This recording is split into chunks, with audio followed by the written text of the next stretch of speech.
Kelli Dunham here. I am a nurse and a stand-up comic, and I'm also a former Missionaries of Charity, which is the group of nuns that Mother Teresa started. I was with them for 8 years, 6 as a full-time volunteer, and then 2 as a sister.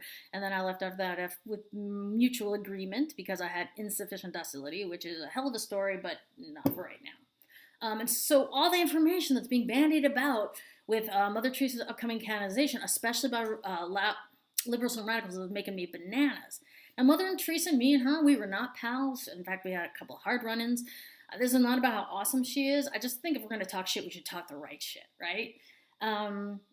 If what we all want is to decrease human suffering, I mean, we're for that, right? Yay, decreasing human suffering. I think we just can have a totally different conversation. So just to clear up some shit that people say, right? First one is someone will post something about Mother Teresa, and the immediate response is something about, like with her Nobel Prize talk or her talk to the prayer breakfast, something where she was very publicly against abortion. Well, guess what? That's the official status of the Catholic Church. That never changed. I mean, I know. We have a pope who wears a polo shirt and plays beach volleyball now, but it's the Catholic Church. Not changing is kind of their thing, right? And yes, it's problematic, and it increases human suffering. Yes, I believe that, but I don't know it's like worth writing a BuzzFeed article. 10 ways Mother Teresa was super anti-abortion, and I can't believe it in public. OMG, that's just lazy clickbait. And the thing is, Catholic Church is responsible for one of the worst things on the earth: genocide and child sexual abuse and covering up child sexual abuse. But also, and I really hate to admit it, and I don't want to admit it, but Catholic Church also does good work. There's individual people, and somewhere right now there's a priest organizing workers, and there's a nun organizing a Black Lives Matter protest, and people and institutions don't fit in the little boxes that you want them to, even though that's really fucking annoying. The other thing that people, complain about Mother Teresa is that she urged people to accept her suffering, to say, to offer it up, and also said that suffering is Jesus kissing them. Okay, so on the macro, if somebody is suffering and it's caused by somebody else's actions, especially a powerful person, and you tell them to accept it, you're obviously contributing to a system of oppression. And boo, we're against contributing against systems of oppression, right? And we should fight like hell against that. But on the micro, and this is always what people are talking about, helping somebody who's dying to find meaning in their suffering or their death, and especially a Catholic who formed this, like, offering up shit for Jesus is like a part of what they've been hearing their whole life, that actually is something quite different. In my personal life, in my practice as a nurse, and when I worked at the hospital, I've watched many people die and lost friends and lost 2 partners. And, dying sucks. And the suffering leading up to it, anything that actually can help people either find meaning in their suffering or be like a balm on some of that existential pain, who are you to say that's not cool, that's not good to offer them? Like, you, the non-dying person, what makes you think you know best? Like, did you die a bunch of times before and that's how you know? And then there's the Jesus kissing, like suffering is Jesus kissing people thing. Okay, that's just weird. Like, damn, get off me, Jesus.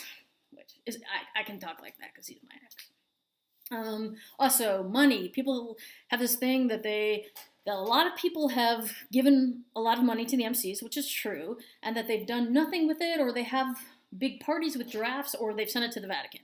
First of all, the Vatican and nuns are not connected. Like, the Vatican makes rules for nuns, that's true, but individual societies for nuns are responsible to themselves and their own leadership. There's not like a tunnel filled with gold that they're going back and forth. They're not even connected in that way financially. So the MCs, unless there's some tax on being famous nuns, are not giving would not regularly be giving money to the Vatican.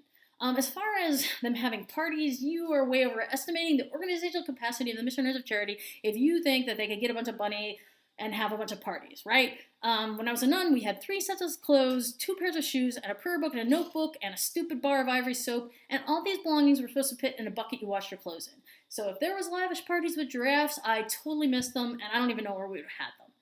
And also, there exist 500 shelters, women's homes, hospices, TB clinics, wound clinics worldwide, and they actually do the work they say they do. You can visit. It's not like they're a hologram or a CGI or something.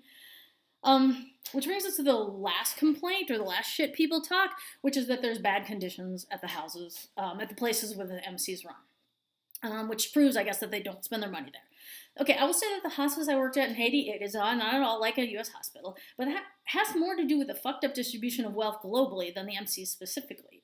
I've heard charges leveled that the MCs don't provide pain medication, and I never saw it. It might happen, but I never saw in my 2 years a nun ever deny anyone pain medication when we had it.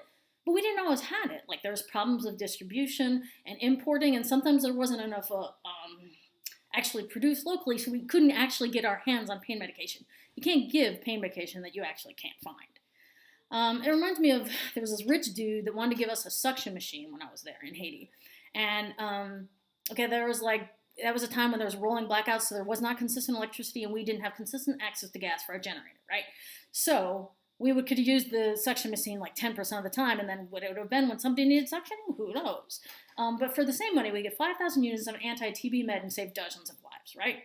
So was asking for the TB meds instead of a suction machine, was that like enabling bad or substandard conditions? No, only if you don't know or care about something called context, right?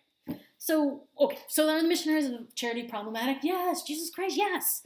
But I don't know, are you guys ready and prepared to go open up a hospice where there isn't one? To do wound clinics and feed people? I mean, lots of folks are doing it, but there's always like so much room where the MCs are doing it, right? And yeah, let's start an order of atheist healthy pants nuns. That's fantastic. I am like first on the boat for that. But until, we're all ready to go, we can take over that wall work. Folks who are hungry and dying and need wound care, like the fact that the whole business is problematic, being concerned about that is a luxury they can't afford. I know it feels awesome. It feels like you caught somebody saying something fucked up on Tumblr, right? It feels good to talk about how fucked up Mother Teresa is. But I can tell you, yeah, Mother Teresa, big, bitchy pain in the ass. Missionary of Charity too. But those women are trying to decrease human suffering. But it's just still fucked up. It's beautiful and it's fucking heinous. What that makes me want to do is look at my own attempts to decrease human suffering. Like, am I treating people with dignity? Am I looking at the bigger picture? And most importantly, like Mother Teresa, am I too tightly woven into the oppressive system to do good? If you actually want to know more, if it's not just about like talking shit about Mother Teresa, there's actually a lot of good resources out there. I wrote a book called Freak of Nurture, which has a small part about the Missionaries of Charity. But Mary Johnson, who's a sister with them for a very long time, wrote a book called Unquenchable Thirst, which really goes into more background and explains a lot more context for all of this stuff. You can always find primary sources, which of course are going to be much better as far as getting information versus just talking shit for no reason. Thanks a lot.